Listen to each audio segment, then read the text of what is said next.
Good morning, good evening, or good night, wherever in the world you are. Hope you're having a wonderful day and welcome to your latest Nottingham Forest news. In today's video, we'll be having a quick summary and a quick review of the game last night where Nottingham Forest drew one apiece with Aston Villa. We'll be talking out about the good, the bad, and the ugly from it, as well as picking out a few key points that we will be discussing tonight on the Forest Forum, which will be at 9 o'clock. So make sure you're tuned in as we'll have loads of special guests on to further dissect the performance. Before we start, guys, as always, if you'd be kind enough to give the video a quick like, subscribe to the channel if you're new. We are this close to 6,000 subs, and I love each and every one of you for the support you are showing us. Furthermore, don't forget, Forest will be playing Brighton next week away from home. It will be live on Amazon. And we have a link down below where you can go and sign up for Amazon for a free 30-day trial. So if you're not going to the match, go click that link, sign up. You can cancel at any time, but you will be able to watch the Forest match using that link. With all that said, guys, let's get into the video and let's start to have a look at last night. I guess the first and best place to start really is with the team selection. And for those of you who joined me on the stream last night, I think it's fair to say I wasn't overly happy with the team choice. I think the formation was great. Let's bring it up so we've got something to reference here. I thought the formation was spot on. I was very happy with that. And I wasn't too disappointed with the front four. For me, where I took issue was Coyote, Yates, and Cook. Now, to be fair to Yates, he played okay yesterday. What I would say is a lot of fans either get way ahead of themselves with Yates or way below themselves with Yates. And what do I mean? If Yates performed crap, people slate him. If Yates performed okay, people think he's Zidane. Somewhere in the middle, I think, is a balanced approach on Yates. But why do I think the selection of players was wrong? Mainly because, as I mentioned in the player ratings last night, it forces a certain game style. We were clearly playing very deep, going for low block tactics, and we were definitely more solid. I'll give them. Kirk McKenna played well at the back, but we were playing too deep for me. And that was forced by covering and protecting our lack of pace and also our frailties in terms of the amount of goals we've conceded. Now, I thought Aurier was very good at right back. He's ahead of me at the moment from Nico Williams. And Tuffalo put in a good shift. As I've mentioned before, it's very close between him and Lodi. I'm still in the Lodi camp. Lodi goggles, I know you will all say in the comments down below. But I still think Niakate is the one to come in there. And McKenna was really good. And I'm just not sure how that works with Niakate. As I mentioned in the player ratings, they're both left-footed. They both prefer the left side of the two in terms of centre-backs. Can they work together? Maybe, because Niakate is very versatile. Anyway, what I really loved was that Freuler was in there. And I thought Freuler had a very good game yesterday. Probably his best one in a Forest shirt. Why? Because he had bodies around him to help him. And also we weren't swamped in the midfield. What I want to say, though, is, was this a better performance? Well, it's a question more so than anything. Was this a better performance by Nottingham Forest? Or were we just playing one of the poorest teams in Aston Villa that we will come across this season? I think the answer lies again somewhere in between. Vanilla were very poor. I think they could have carried on playing for the rest of the evening and wouldn't have scored. And you could probably argue the same case with Nottingham Forest. In terms of the front three, I like the inclusion of Dennis. I've been screaming for him for weeks. I wouldn't have played him as the out-and-out number 9, probably put him on the left. I would have probably, and I hate to say it, dropped Johnson just to take him out of the limelight for a game. Gibbs White on the right, and then Awoni, Surridge, whoever your heart desires up front. But it's getting there. The point I'm trying to make here is that Cooper is progressing, and that's what I like to see. I did say I wanted to see where we were after the Villa match in terms of, is he learning from his previous mistakes and is the team learning from the mistakes? And I think what we saw yesterday was the first step towards progression in Cooper's evolution.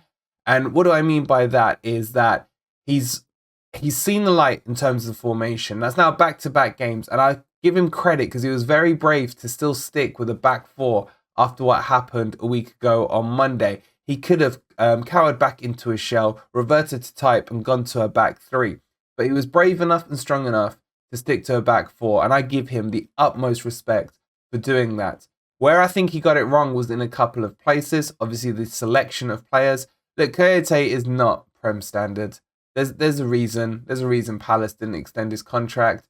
He's all over the place.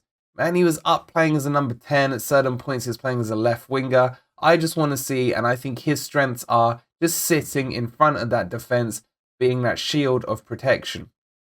Yates, like I said, I thought was okay. I wouldn't go to the crazy heights that I've seen some comments going on about him, nor would I say he had a bad game.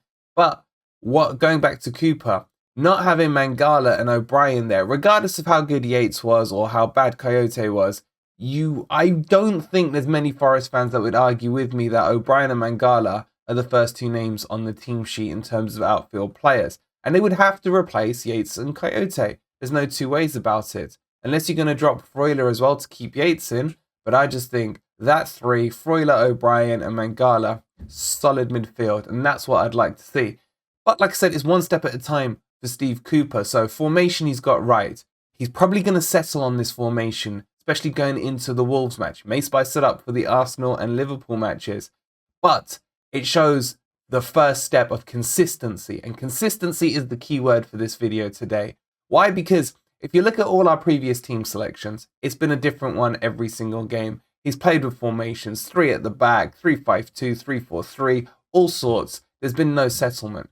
What I would say is, though, I would have liked to have seen this type of performance a month ago, where we just held solid, we played solid, get a point and build on it. As I mentioned yesterday, Boringmouth did the same thing once they sacked Parker. They just reverted to a tight 4-4-2, I think they went to. They grounded out a 0-0 against Wolves and then built on that. And this is really what Forest have to do now. Forest have to start to grind out results and turn them into wins. And where better to start than against Wolves as I readjust my seating position. And I said that we needed minimum 4 points, ideally 6 points out of these two games. And for that to happen now, we have to beat Wolves. So do we call it a must win? Don't know. But it's definitely going to be very important. Looking ahead to the Wolves match, and we'll do a full, of course, preview for that match later on in the week, but just to give you a flavour of where my mindset is at. But more importantly, I want to get the idea of where you guys are. This is the team I would love to see start the Wolves match. And I think this is the team we are building towards in Cooper's evolution of the team. And what have I done here? I've brought in O'Brien and Mangala. Look, Yates fans, sorry, but these two are definitely better than him. They open up the door more for Freuler. What we were lacking yesterday, and we're going to talk about Dean Henderson in a minute, is players who were willing from the midfield to just grab the ball from the goalkeeper because Henderson's distribution was extremely poor. I'm going to drop Johnson for a game just to give him a break. And we got Morgan Gibbs-White. Some people were saying he didn't have a good game yesterday. I thought he was man of the match. But what I want to say about Morgan Gibbs-White is don't forget the versatility he brings to the team. He can play middle, right, left. He's very versatile and he's brilliant in all three of those positions. He was probably at his best last season playing in that right wing position for Sheffield United. And I'd be willing to give him a chance there ahead of Johnson just to see how it forms. Then obviously Dennis on the left, who I thought was really good, showed desire and hunger yesterday, trying to get the ball and run forward with it and attack the defenders, something I haven't seen all season. Left back, Lodi for me still goes ahead of Tuffalo. I know a lot of you are in the Tuffalo, what's the word I'm looking for? Camp, that's the one. But either way, look, I'm not massively fussed on there, and definitely Aurier to start on the right-hand side. What I will say, though, is Dean Henderson. 7 games in a row now he's conceded from outside the box.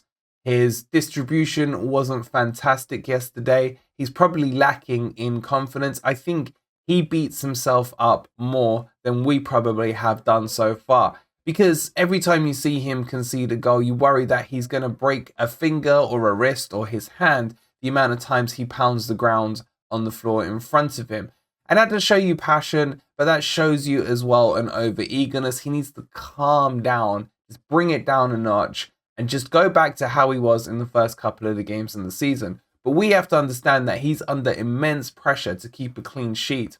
And the only player on a pitch, on a football pitch, who cannot make a mistake is a goalkeeper.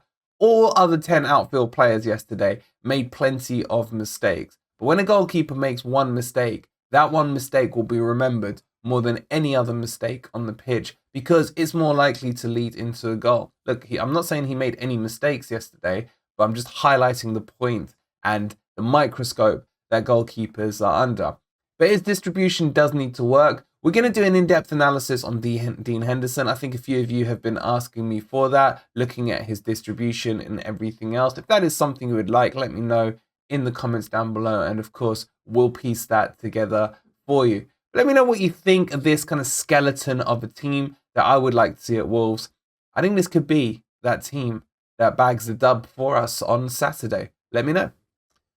Okay, to wrap this video up, we're going to have a quick summary, and we've got to give a quick shout out to Aston Villa, who were terrible. And I think that's the point I want to make about on this video today is let us not get ahead of ourselves.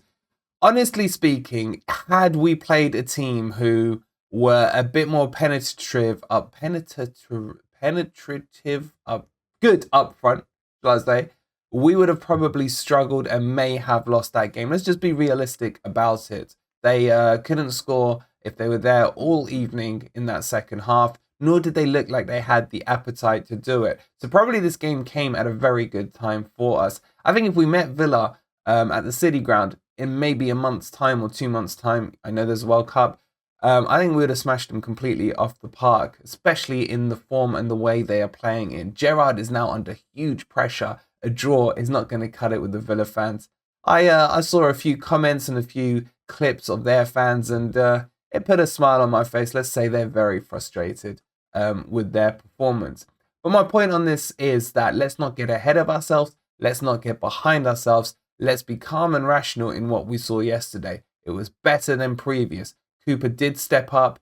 He did stick to the right formation, but his substitutions were poor and his starting 11 personnel wasn't quite right, but it's getting there. And that's all I can ask for as a Forest fan, that there's progression and a direction that I can see and buy into. And that's what I liked about yesterday. Was I happy with the result? Honestly, not 100%, but would I have taken that over another L 1,000%? So that's where we are. But tonight, 9 p.m, we're going to go much deeper into everything. So make sure you're there for the Forest Forum with my mates and fellow YouTubers. It's going to be a good session where we will break everything down. Don't forget to go and get your free Amazon Prime subscription ready for the Brighton match next week. Before you do leave, guys, if you'd be kind enough to hit that like button, subscribe to the channel, get us to 6K by the end of the day would be absolutely brilliant. Thank you so much for watching. We'll see you tonight at 9 p.m. And come on, you Reds.